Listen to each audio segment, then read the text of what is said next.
সামাজিক মাধ্যমে গেল কয়েকদিন ধরে আলোচনায় লকডাউন। অনেকেই আশঙ্কা করছেন আবারও কি ফিরে আসছে করোনা মহামারীর মতো লকডাউন। তবে এই লকডাউন মহামারীর জন্য নয়, এবার এসেছে এনার্জি লকডাউনের নাম। ইরান যুদ্ধের প্রভাবে হরমুজ প্রণালী বন্ধ থাকায় আমদানি রপ্তানি বন্ধ হয়ে গেছে বিভিন্ন দেশের জ্বালানি। এতে দেখা দিয়েছে তেল গ্যাসের সংকট।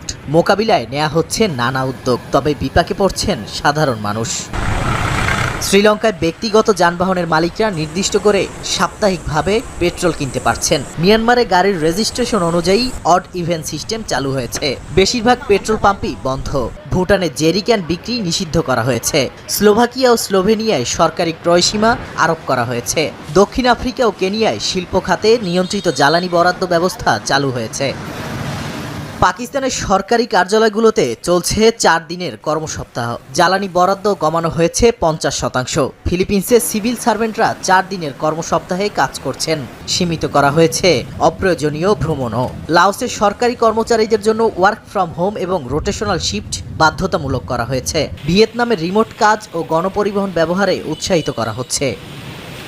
নিউজিল্যান্ড সরকার সপ্তাহে একদিন কার ফ্রি ডে পুনরায় প্রবর্তনের কথা ভাবছে। ভিয়েতনামে গণপরিবহন ব্যবহারের প্রতি জোর দেওয়া হচ্ছে। এ ধরনের পদক্ষেপগুলো মূলত যানজট ও জ্বালানি ব্যবহারের চাপ কমানোর উদ্দেশ্যে। মিশরের শপিং মল ও রেস্তোরাঁ রাত 9টার আগে বন্ধ করতে বলা হয়েছে। সরকারি ভবনও সন্ধ্যার আগেই বন্ধ করা হচ্ছে। বিজ্ঞাপনের বোর্ডগুলো বন্ধ রাখা হয়েছে। আন্তর্জাতিক জ্বালানি সংস্থা আইইএ স্পিড লিমিট কমানো, গণপরিবহন ব্যবহার, অপ্রয়োজনীয় বিমান ভ্রমণ এড়িয়ে চলার পরামর্শ দিয়েছে।